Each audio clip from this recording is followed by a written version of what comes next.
to Alan's latest webinar. The topic of today's discussion is how medicine developments work, particularly the role that patient organisations and patient advocates can play as part of that process.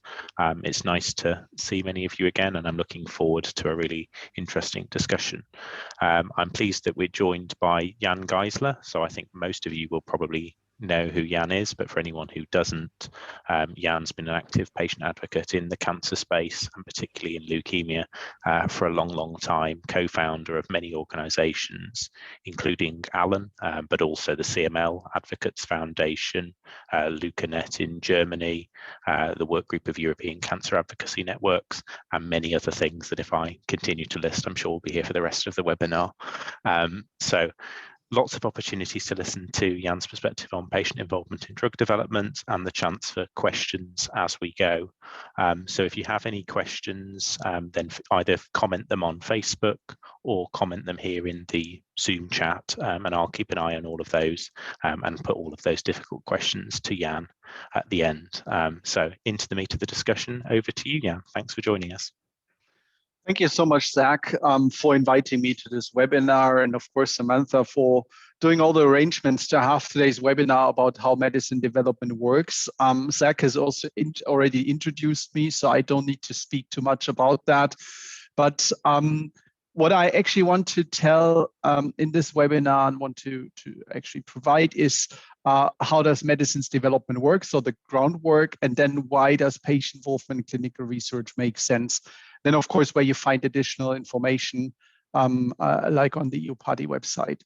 And I want to start with, this is not theory. This is really lived practice, because when I started advocacy work about 20 years ago, there was no seat at the table for patients. And I would say the European Patients Academy has done a lot over the past couple of years, and PFMD and other initiatives to really drive patient engagement in R&D and create the awareness that better research happens when patients are actually involved in the design and conduct of clinical studies. But as always in advocacy, you can only, let's say, change the rules if you know them. It is very important that patient advocates actually understand how the medicine's development process works and where meaningful input from the patient community can happen. So this is what I'm going to cover today. So if we first start about the basics of drug development, we need to start with the very basics to say what is a clinical study or clinical trial. A clinical trial is a study in which human participants are assigned according to a predefined therapeutic strategy or plan, which is called a protocol, to receive a health-related intervention, such as a medicine, to investigate its effect on health outcomes. That sounds complex, but in the end, there's everything in there. So you actually need to define a therapeutic strategy, so an intervention on a disease that you actually want to address. And then you write down a protocol is how you want to assess that this therapy works or works better than something you already know. For example, in medicine, and of course, this presentation is strongly focused on medicine's development, but similar processes or the same regulation is actually in place for non-medical interventions, like, for example, for surgery and others. So clinical trials are actually used to evaluate clinical practices if they do not fall within the current practice, or to look at a new medicine, which is then in the context of a clinical study called an investigational medicinal product. Clinical trials are used to generate data on the safety and efficacy of the intervention. So generating data is at the core because we want to learn how safe and how effective a new intervention is on a specific disease state. And then clinical trials are conducted only after regulatory authority approval and ethics committee review. So there is no trial which doesn't go through the regulatory and ethics process in Europe. And that's very important to know, because we as patient advocates are often confronted with the topic of being guinea pigs in research. And what I'm also covering or touching upon a bit is that there's a very tight regulatory framework if trials are being conducted in the EU to make sure that there is no undue risk to patients that participate in study, which doesn't mean every study is good. There are also a lot of bad studies out there. And the whole intent of patient engagement is to make sure that we really have good studies where we share the objectives and actually think they're of benefit to today's and to future patients. So going one step back and say, where does research start? Research usually starts, especially at medicines, very, very early when you look at molecule candidates. So very early when you think about a biological mechanism, like a specific cell line or whatever, and you think about potential molecules or agents or let's say drug processes that could actually help to hit that target. And there's a strong funnel here. So you actually have 8,000 candidates of molecules in the beginning, and actually only about 2% of the substances that are looked at the beginning of early preclinical research and basic research actually make it to the market and make it to patients on prescription and in medical standard medical care. And that whole process takes over 12 years. And I mean, the whole figure about how much that costs is very political because it depends on who's saying it. But experts say that the costs vary between 400 million, 1.5 billion. What needs to be invested before new medicine can be made available to patients and before reimbursement starts. So that probably explains that doesn't happen overnight. It explains there are various steps. And it also explains that there's a huge investment, which you can't just do like that. You need companies or academic groups that really focus on that. So what are the phases? And I want to focus on the clinical part. But just to explain, you have in the beginning the research and discovery phase, so computer-based modeling or similar mechanisms, where you just look at, let's say, mechanisms and the way things work. Then you have in vitro. This is actually when you have cell lines, and you put them into kind of liquids and petri dishes. I'm simplifying, but just for you to imagine. And then you actually put potential drugs to that and see what's happening to those cell lines. And if that seems to work, then sometimes you do animal testing because you're not sure yet you can expose humans to it, but you need to put it into living body and not just to cell lines. Then there's animal testing. And then non-clinical development ends because the clinical development means it's being applied in humans, or in Latin in vivo. So that's the main phase we're looking at. Then you have the regulatory phase where actually healthcare systems and authorities decide whether this treatment is coming to the market. And then you actually have a market access, reimbursement, and long-term surveillance phase when you actually look how the drugs are performing after reimbursement decisions have been made. So let's look at the red phase on phase 1, 2, and 3. So it's always important to look at studies from that context because you need to know, is it a phase 1, 2, or 3 study? Because by that, you can actually decide, is it very early on, first in human, or is it very late and close to getting to the market? So phase 1 are usually studies where the drug or the treatment is being applied first to the first human bodies. And in that phase, usually on a very small number of people, you can see down here, usually probably about 20 people, you actually test dose, you test general toxicity, you test whether there's any therapeutic effect of that medicine. Then if that works and if that looks promising, then researchers move into phase 2. That's why the focus is on, is there any therapeutic effect? Is there an optimal dose that probably addresses the biological mechanism and is not too toxic? So you're trying to find doses and you're trying to learn more about the therapeutic effect of that drug. If that is positive, then usually you move into phase 3 studies. And so these phase 3 studies are large, multi-center comparative studies, so running in many clinical centers. And they look at safety and efficacy of the new medicine in comparison to what is standard of care or standard medicine and so on.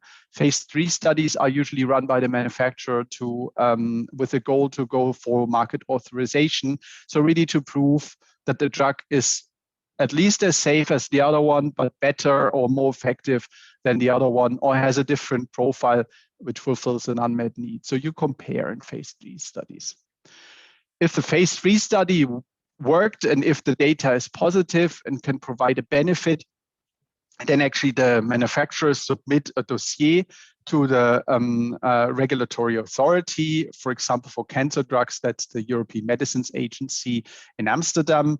And they provide a dossier which is called the market authorization application, which actually contains all information, non-clinical information, clinical information, manufacturing information, everything that is known to date. And even if the sponsor who's submitting that, there are other studies which that person or that organization wasn't involved in, they need to provide any data that is available and in the public domain or in secret but known to them. Then the regulatory authority looks at all that. This review process usually takes 12 to 18 months. We've seen in COVID times when there's a huge unmet need, a lot of pressure, it can be done more quickly, but usually that's the time it takes. But that doesn't mean that it's being reimbursed. So that doesn't mean that patients can access it, because after regulatory approval of, for example, the European Medicines Agency, then it's moving to country levels in Europe or in other countries. And that actually then agencies on the country level usually look at the value, the clinical effectiveness or cost effectiveness to decide whether to put the drug or the treatment on a reimbursement list. That process is often called health technology assessment, which provides recommendations on that drug, and then reimbursement decisions are being taken. It's important for the Europeans amongst us that this is a member state thing. So while EMA does pan-European approval, the reimbursement decisions, the HTA, the health technology assessment process, is on the national level. So after that, so when all the regulatory processes are finished and actually the drug comes on the market and is being prescribed in countries, then there are phase 4 studies. Phase 4 studies actually are done on approved treatments, and they look at real life data, they look at safety information, they look at therapy optimization, so probably a different way to apply the drug, the different scheme during the day, and life cycle management. So in these phase 4 study, additional information is being collected after approval to see how it is, let's say, performing in real life and on a broader population, or how the therapy can be optimized. Because of course you need to generate evidence on that as well, and cannot just operate on gut feeling or single experience or single case reports. So they collect data in that phase. So then thinking about industry and academia, and I want to pick things apart there a bit, because we often hear that as patient advocates. So this is industry, it's just academia. And usually it's both, and that's what we need to think about. And just looking at this graph, it is important to think about the gray area. That's all patients that are actually being treated in clinical trial centers, but not everybody needs to be necessarily in a clinical study. Most aren't. So the largest proportion of people are people where data is not being captured in a systematic way. Then there's industry-sponsored research, so the pharmaceutical companies running that study, sponsoring that study, which is then run at multiple centers. They are more targeted towards assessment and regulatory approval of new drugs, expansion of a drug to new indications, to other disease areas, for example, or to new regimens, so different ways to apply the drug. While investigator-initiated trials are trials sponsored by an academic institution, and they are often more focused on therapy optimization, on long-term outcomes, understanding the disease biology and real-life care. And they can be purely academic studies, or they can be studies run by the academic centers, but financially supported by a company to actually conduct that. But you can see by the size of circles, I mean, the big industry studies are usually way dominant, because that's where the money sits towards approval of drugs. While the investigator-initiated trials often struggle to get the funds to actually do academic research. But again, it's not industry or academia, because patients are not being treated in pharmaceutical headquarters. They are treated in academic centers or in study centers or in community hospitals or community practices. And so that's where the patients are. And it's always a collaboration between industry and clinical centers. And that's what I wanted to just illustrate here. That, of course, goes in waves, and some parts of pharmaceutical development are more done at the, let's say, academic level or in university clinics, and some are more done in industry premises and industry facilities. So that depends a bit on the phase of development, but it's usually not either or. It's usually a collaboration of all stakeholders, or of the two different parties. So now, this was the basic of how do clinical trials work, at least from a regulatory standpoint, and the different phases. But why should patients be involved? We could, of course, leave that to the experts, leave it to the clinicians and to the professionals in the healthcare industry, and say they probably should know what we patients want. That was the general notion when I started advocacy, that everybody knew exactly what we wanted, but in fact, we all know it's a bit different.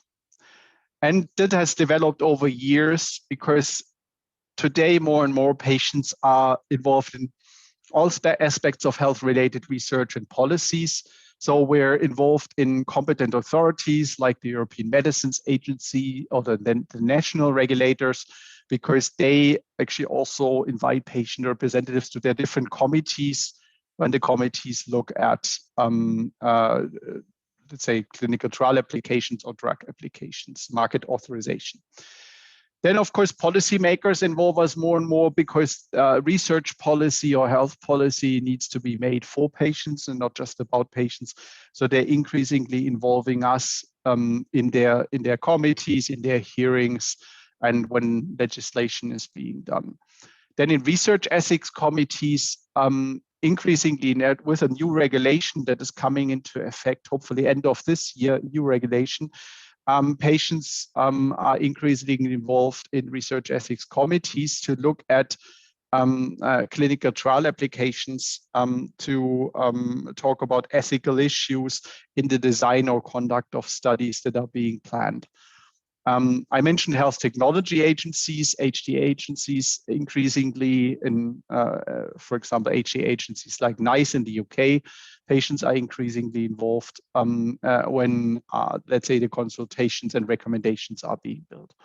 And then clinical research, which I addressed, and I'm going to speak more about this. But I don't want to just neglect the public part of it, because it's very important for us also to think about the public image, because I mean, you're very aware when you talk to, let's say, people out there that are interested in health, very easily you get into those discussions about being guinea pigs in research.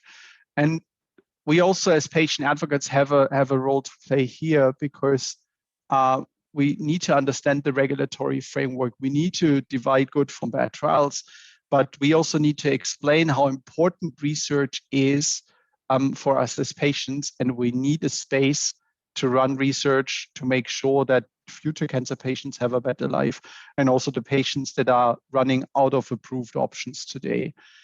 We have a huge role to play to rationalize these discussions, because the press is often very, very negative or very, very positive about specific research. And I think we need to be the rational mind behind that, to explain where research matters, where safety matters, and what we would expect from good research. So we have a huge public role to play here as well. So what can industry and academic researchers learn from patient advocates? We need to move away from these glossy statements on patient centricity, and we need to make patient involvement real. And that actually means involvement in plans, action, and outcomes before decisions have been made, and not just to nod off and confirm decisions that have already been taken, because what's the point to discuss about it at that time? So what they can, of course, gather from us as patient advocates is insights into what it means to live with a disease and the therapy day by day. And that's something that we see much better than any other stakeholder, because what can you do in these 10, 15 minutes you have with a clinician in the clinic? You talk about the clinically relevant issues, but what it means to have a work life, have a family life, do family planning, dealing with low grade side effects, dealing with the things you cannot treat. There are so many different issues. The day-to-day reality often looks very different to a very artificial context. Then understand the unmet need and real value to patients, because very often we're talking about unmet clinical needs, but probably the need is somewhere else. What is the real value of a new therapy for a patient? Is it quality of life? Is it dealing with day-to-day effects? Is it living longer? Is it living better? And so on. To really understand where the gaps are, it's essential to talk to patients.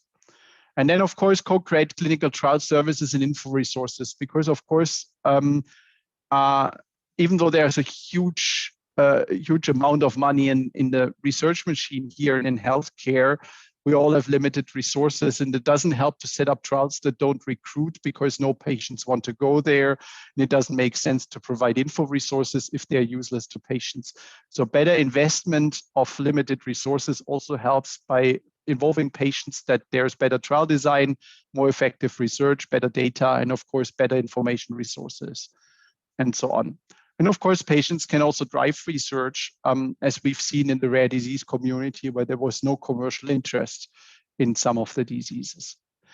And why do patients have a unique perspective? I just want to quote one example. It's already been quite some years, 11 years since this was actually published by Myeloma Euronet, where the organization actually surveyed about 300 physicians and nurses, about 260 patients and carers in 43 countries. And just one question of this survey was about the treatment side effects, which have the most negative impact on overall well-being of myeloma patients.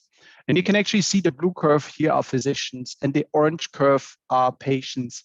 And you can see the magnitude of difference on some of the responses. So for example, only 20% of physicians thought that hair loss has the most negative impact, while it was always almost at 50% for patients. Or if you look at neuropathy, which is, for example, numbness of the fingers, 80% of physicians thought this was really the side effect with the most negative impact, while it was just about half of the patients, and so on. And that way you can actually see that priorities of patients might be very different to that what physicians perceive. And I've always been using that slide actually to argue about, is it good enough if a company or an academic research groups just invites leading clinicians to consult about future studies and about research priorities? Probably not, because there might be different priorities. And we always need to think about what counts. Is it what clinicians want, or is it what patients need? And that's why perceptions might be very different. And similar data is available for other diseases like CML and so on. It's almost the same on some aspects, especially when related to non-clinical effects, the perceptions are very different. And then again, thinking about where can patients be involved, what we very often see is that when it gets challenging in terms of reimbursement decisions, when drugs are not being put on the reimbursement list, then there's a call for patient involvement, and can't you help us on this or that? But that's too late, because a regulator can only say yes or no to data that has been generated years ago. And if there's been bad design, there is no way to fix that in late regulatory phases. And that's why it's important that we're involved at the time when research questions are being defined, when research decisions are being made, when, let's say, different options exist in terms of endpoints or outcomes of a study, or the right research questions, or the trial design, and whatever. You can't fix bad design later on. You can only make sure that it's patient-centric from the start. And that's why I try to illustrate that, how important it is to actually be involved in when trials get into, or drug development gets into phase 2, because a lot is being fixed in that phase, which will then also be done the same way in phase 3, and which will then be assessed in the regulatory phase. And for example, if you don't generate quality of life data, there is no way later on, if two drugs are similarly effective, if you don't have quality of life data, you can't tell which one is probably better in terms of quality of life, which might be the deciding factor for one or the other treatment. So involvement at the design stage and in early phases of clinical research, and not when things get tough in terms of market access. And there's been a publication by Ian Chalmers, who's one of the founders of the Cochrane collaboration, an excellent scientist and clinical researcher, who actually looked at avoidable waste in the production reporting of research evidence. And he actually published a paper to say, so where does the waste come from in research? And he actually had 4 areas. Are the questions relevant to clinicians and patients? Are appropriate design and methods used for research? Is the publication available that everybody knows about it? And is the report about the data unbiased and usable? And I could speak about this for half an hour, but I don't have time. And that's why I've highlighted just the left area of the questions. And you can actually see low priority questions addressed, important outcomes not being assessed, or clinicians and patients not involved in setting research agendas and designing studies. You can see these areas actually speak in favor of, let's talk already when we discuss about the research questions and the design of studies, and not later on, because you can avoid a lot of research waste. Clinical research is a huge investment, but if it never delivers results, what's the point of it? Why should patients have joined a study which never delivers results? Because it doesn't recruit or it doesn't answer the questions which are important and patient relevant. So that's why it's very important there to engage. So how does systematic patient engagement work? And a couple of us have actually published a roadmap some years ago. If you look at the typical clinical design of a clinical study, from setting the priorities, over designing the study, preparing it, the blue phase is then trial conduct and operations, or when the trial runs. And then afterwards, if the study actually provides data into market authorization, then you have that kind of regulatory phase. And you see all these black bubbles here. The black bubbles are interaction points. These are points where patients can provide a meaningful contribution throughout the whole drug development life cycle. And this is not theory. This is something, for example, the HIV community, which has pioneered patient advocacy long before we got into this in cancer, have done this for 20 years. So really trying to provide input into the protocol synopsis and the protocol design, provide input into the information that patients receive and the informed consent document, being part of ethics committees, being on the trial steering committee, the investigator meetings, and the data safety monitoring committee while the study is being run, to actually help when decisions have been made to change the protocol, change the way the trial runs, or to discuss about new safety concerns that came up. And then, of course, in regulatory affairs, like in committees of the EMA or the Health Technology Assessment Body. In the publication, you can find here, there is more detail about each of these points with potential input. And I can't go into that, but you see the points here. All these bullets are points where patients can provide a meaningful contribution. And instead of just reading all of these points down, I just want to focus on input into the protocol design or the study design, because there are a couple of points that I myself as a patient advocate have done a couple of years in my therapeutic area. Because what we see is that we can make sure that trials are more relevant to patients, they provide value to patients, and they actually produce patient-relevant outcomes. And for example, providing input into risk and benefit, to really say what's that kind of weighing up between the potential risks that patients take with a new therapy and what kind of benefit they might be derived. So is this balance ethical? Do patients feel comfortable? Are the endpoints relevant? And typical thing is on advanced disease in cancer, is it really right to have pure clinical endpoints like survival and progression-free survival and so on as the two primary endpoints, while maybe for patients in that phase, quality of life might be very important, might be probably the goal of treatment. So are the endpoints chosen for the study really the core endpoints that are patient relevant? Are the patient-reported outcome and quality of life measurements that the study does, are they meaningful? And what we've often discussed here is, shouldn't there be a fatigue scale or a headache scale, or should there be a different patient-reported outcome measurement being used because it's more sensitive to the typical things that patients experience in that disease? Those are the discussions we have, and they usually need to happen during phase 2, because that's when the strategy for selecting the right measurements for quality of life is being defined and fixed, and it's difficult to do it later on. Then the whole issue about mobility and logistics. How do people get to the clinic? How are they being supported on site? Is there something that could be done with home nursing during the study so they don't need to go to the clinic just for blood draw, and so on? So this might be good input. Drug administration. So the number of pills that need to be taken, probably different ways to administer a biologic and whatever, or for example, support devices that could make the administration of a drug much easier. Or diagnostics. What kind of discussions did I have with one company who, in a pediatric study, actually wanted to do a high number of bone marrow biopsies, where I needed to talk to the researchers and say, did you ever have one? No, I did have 12. And I can tell you, no parent is going to recruit a patient into that study if you insist on so many bone marrow biopsies, even though it might be interesting to know. Parents will just not allow that.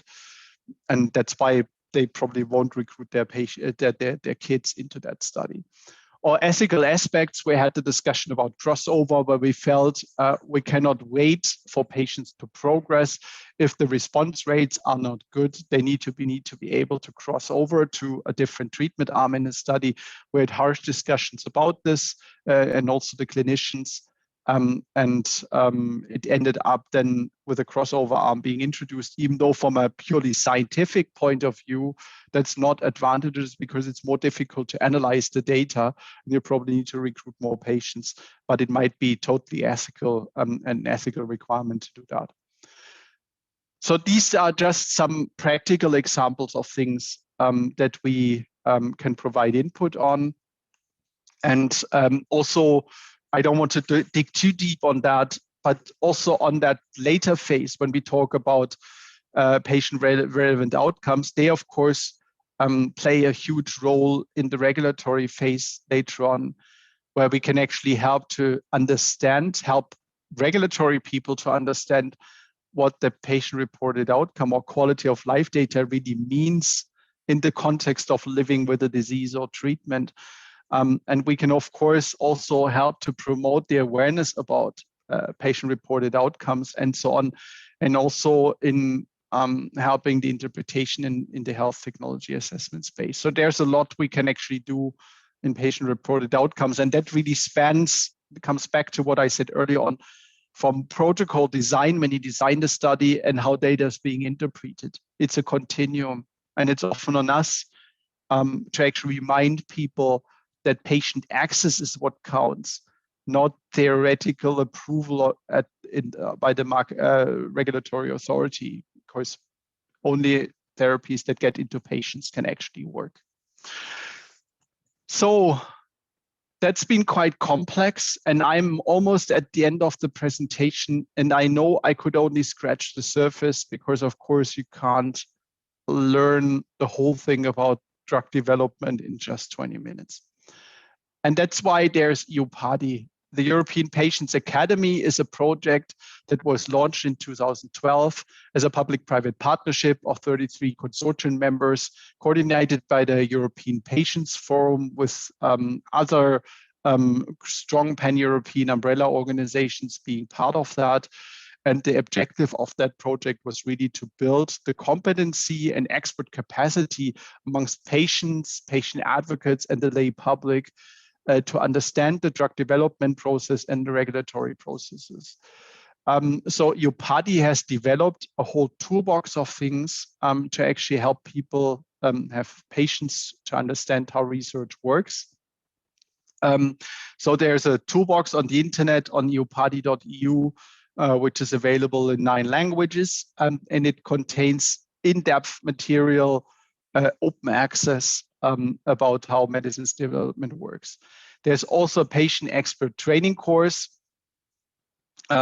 which trains patients all across different disease areas. It's not cancer specific. It's a 1-year course, and it has trained patient advocates from 58 different disease areas from over 30 countries. And they're also at the moment rebuilding the course to actually make it more modular. And EUPADI also has national platforms in 18 European countries and 3 non-European countries, which you can also find on the EUPADI website. But EUPADI has been really a game changer in how patients are getting engaged in research. And you can see on the screen here the different topics by category, which are covered by the EUPADI toolbox. But the basic 6 topic areas are actually the discovery phase, the preclinical phase, clinical development from phase 1 to 3, to 4, how do clinical trials work, how does the whole regulatory process work, drug safety and pharmacovigilance, and how does health technology assessment work. There are more than 3,000 articles on the EUPADI website in different languages. And if you want to know more, that probably helps. Here are just some examples. You can see some of the documents that are on the EUPADI website, like also on participants' rights, responsibilities in clinical studies, or what are PROs, patient-reported outcome assessments, how they do patient advocates get involved, or informed consent, how to write a good informed consent document. You can actually see that's very important, the glossary.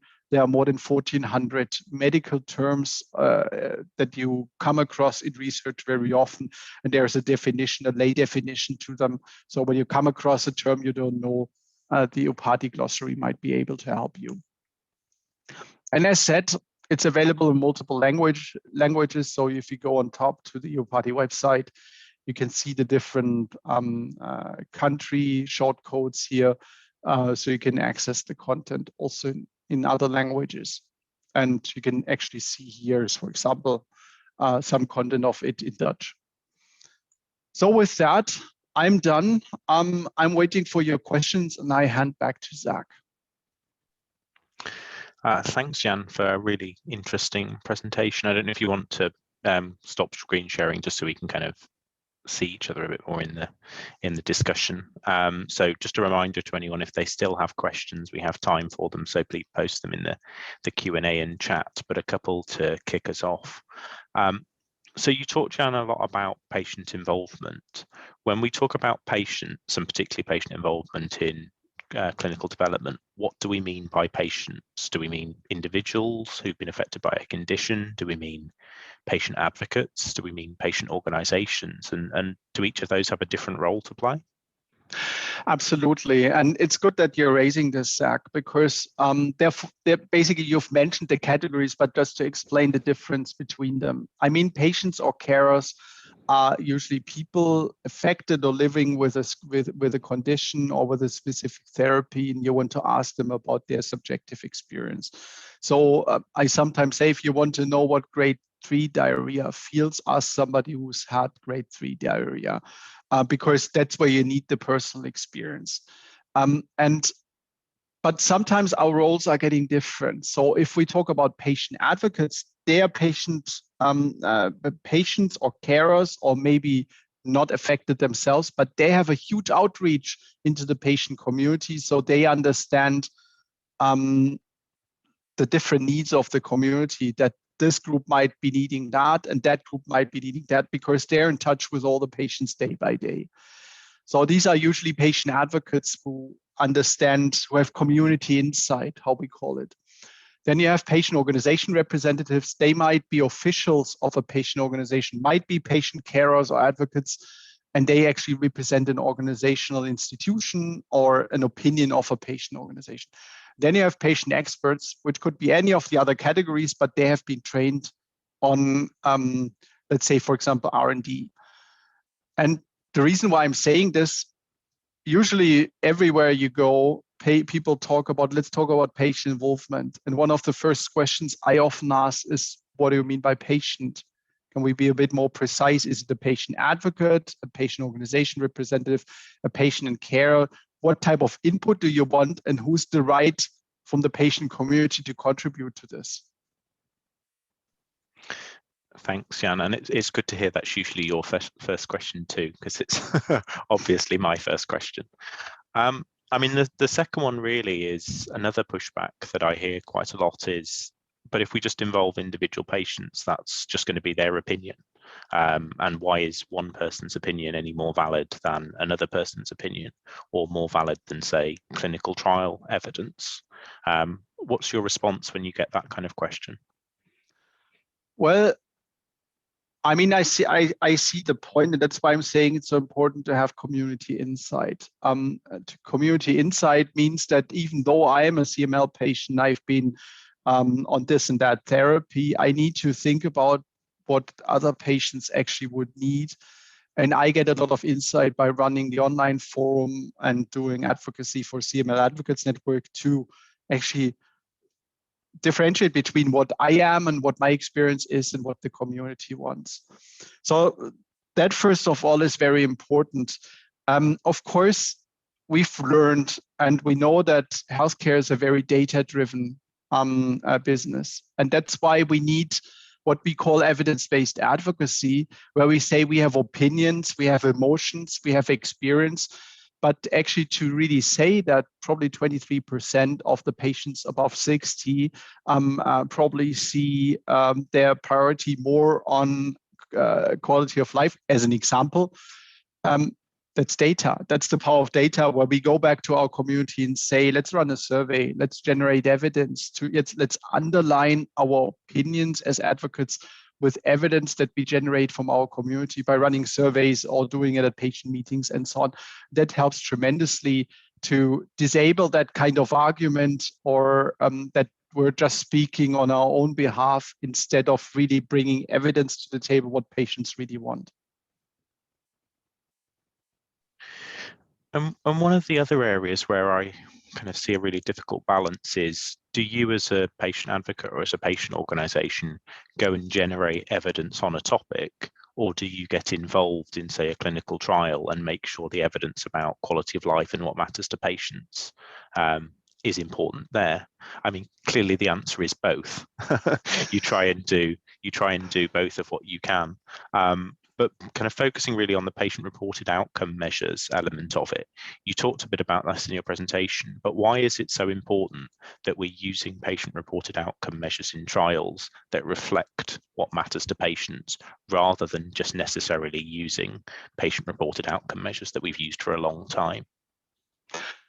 Well, there are different ways to it. I mean, first of all, clinical trials are often quite an artificial environment where you actually very clearly define the patient population which you're exposing with new treatments. And of course, if I talk about CML, for example, the average incidence, so the average age when people get CML is 65. The average age of the clinical studies is 47 in CML. And that basically is because we excluded a couple of people that had, for example, heart attacks before, or cardiovascular risks, how we call it, and so on, which actually means that we get a quite an artificial population. If you then actually assess quality of life of that population, of course, they're much younger and they might have different priorities than the real world population out there.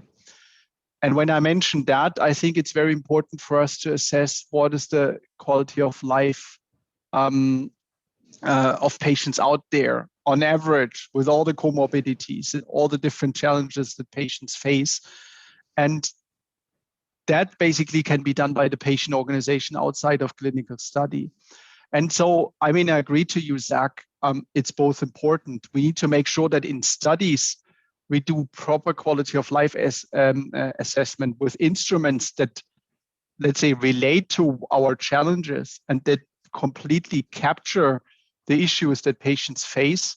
And I've mentioned, for example, fatigue didn't even appear on our radar before the patient community pushed for it, because for the clinicians was, well, probably if cancer, they feel a bit tired. While we said, no, that's a symptom, it's clearly a symptom or a side effect, but clearly a lot of people are suffering from it. So you push for the right tools. And on the other hand, if you look at Alan, the Acute Leukemia Advocates Network, we've run our own quality of life survey. You've led it, Zach. Fantastic effort, because we used a validated instrument to measure quality of life, and we push it out there to collect systematic data on the quality of life of acute leukemia patients, which was unprecedented because all the studies just looked at clinical factors and not really at quality of life, which is a huge issue for acute leukemia patients. And I think that demonstrates that kind of difference. But important is use proper instrument that measure our reality and not just something to take off the box, which happens so often. I could ask so many more questions about that, but I'll move on to a different question. So you talked about waste in research, and obviously you said you could talk specifically about this as a presentation. But are there any examples of patient communities and patient organisations who are involved in setting research agendas or who are involved in designing studies? I know something this is the HIV community have been doing for a long time. Yeah, I think so. I mean, I would just rapidly think the HIV community have been pioneers because they were fed up in the way research was being done and in that kind of very vertical look at mechanisms, while everybody knew that probably all the different competitors would need to work hand in hand to really address such an aggressive virus. That's one thing, but I would say the other thing that comes to my mind is the rare disease community. They've really been drivers of research because nobody was interested in that. Just on ultra rare diseases, there was no commercial interest. There was probably not even academic interest to do something. And that's where communities have collected huge amounts of money by fundraising and actually then made a tender for the best research. And whoever wanted to have research grants, they needed to actually provide a good proposal. One community that springs to my mind is, for example, Duchenne muscular dystrophy. They've done fantastic things there by really patient-driven, patient-engaged research. So I think it happens. And the higher the unmet need and the lower the commercial interest, the more patients have stepped in and said, we can't deal with that. Research needs to be done. So they took it into their hands. And beyond kind of research that's led by the patient community, I mean, obviously it's never going to get to a point where all of the research is led by the patient community. Some of it's going to be driven, whether that's by academia or by industry. Why is there not more patient involvement in industry-led research and in academic-led research? Why is it not happening more?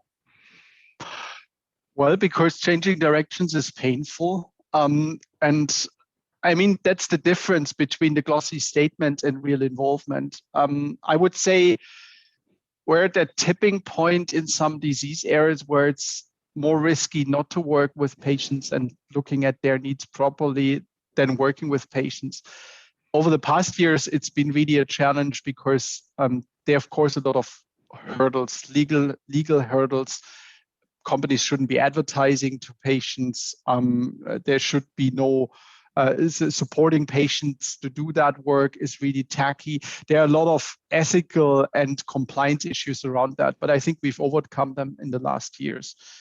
But in the end, I would say moving to a place where changing the trial protocol because patients don't think that's the right design is a painful process because a lot of investment has gone into it. People are very convinced from the researcher side they've done the right way.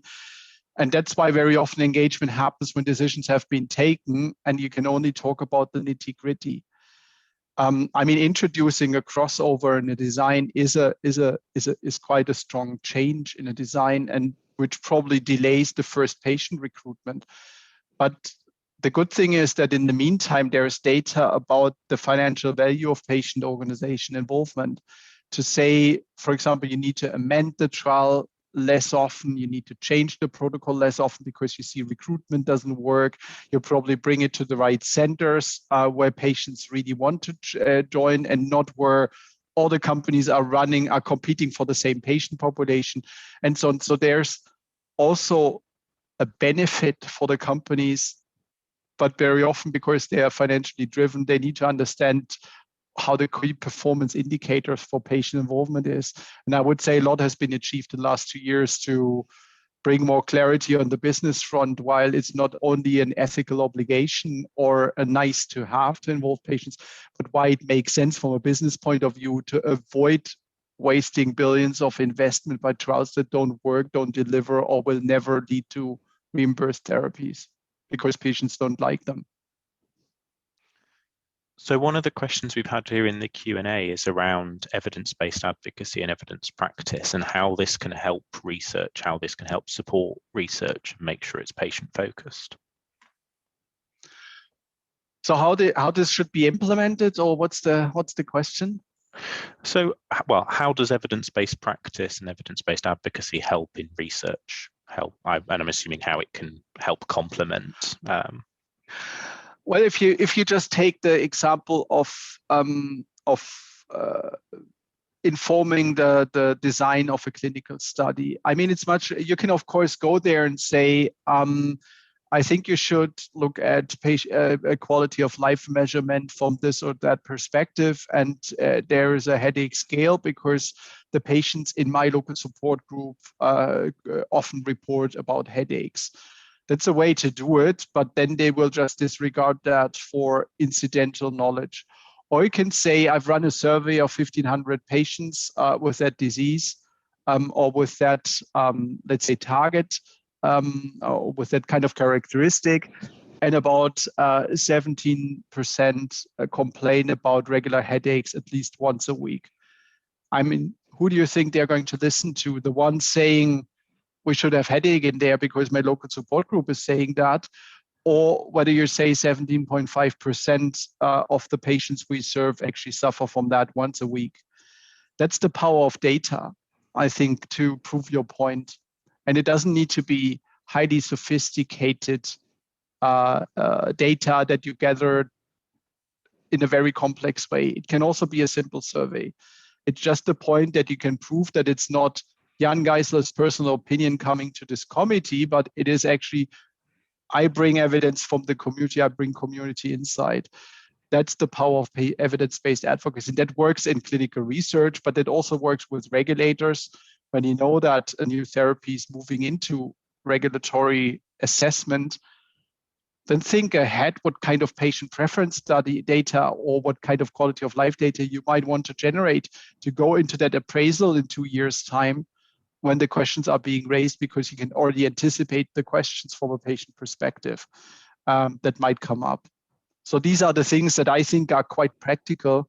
Of course, they sound a bit general, but if you look at acute leukemias, I mean, whenever you go to regulators or go to talk to clinicians, look at the results of the Allen Quality of Life Survey, because there's so much data in there that make your argument stronger when you argue with local authorities, where you can say, this is the quality of life data we have. What's yours? Oh, you don't have? Well, that's a pity. Yeah, I mean, it makes everyone's job a lot easier if you can back up your point with evidence and to look at, say, breakdowns of data and how that might vary for your country, makes your argument sometimes even stronger. So last question, because we're running out of time. What about the future? What do you hope the future is going to look like in 10 years' time for patient involvement? Are we making progress, and what can we hope for? Well, I think we're making progress. And of course, my wish, and I hope we're getting there, is that no study is being designed and conducted without patient input. And with patient input, I don't mean, the tick box involvement, but really true meaningful involvement throughout the design and implementation stage of studies, as well as to regulatory decisions. And of course, I hope that we're moving away from that, let's say, tick box exercise that we still often see where patient engagement happens. But in the end, every time when you come to a sensitive point, we hear it's too late to change that. Now, we need to do it the way we planned. And that's where we still are today. I hope this changes. But of course, the other side of things is we need to be ready for it. I mean, just imagine all the 3,000 ethics committees and all the pharmaceutical companies and all their departments would actually ask for a patient involvement here and there. How would we resource that? And how would we make sure that we have well-trained patient advocates in our community? I mean, we have EUPATI, we have weekend trainings. Alan does the ADP, the Advocate Development Program, and so on. But still, that's not enough. And I think the call to my community, to our community, is we need to train ourselves. Professionalism is not a contradiction to advocacy. It is that we know our stuff. You can only break the rules if you know them. And I think that's where we need to be in 10 years, that everybody knows the rules and everybody knows the data from their community whenever it's available, that we can really be good, well-qualified partners working with all the other stakeholders. That's where I want to be in 10 years. And that's what I'm working on a lot as an advocate, is actually to make sure that kind of training is available.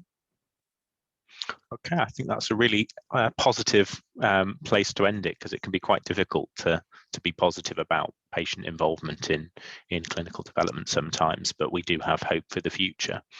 And I should say thank you very much to Jan for giving up his time to speak. Thank you everyone for attending. I hope you found that as useful as I have. Alan will be doing more webinars over the next few months, and one that we've got in the planning at the moment is on patient-reported outcome measures and quality of life, and what that means in acute leukemia and how you can use those more in your evidence-based advocacy.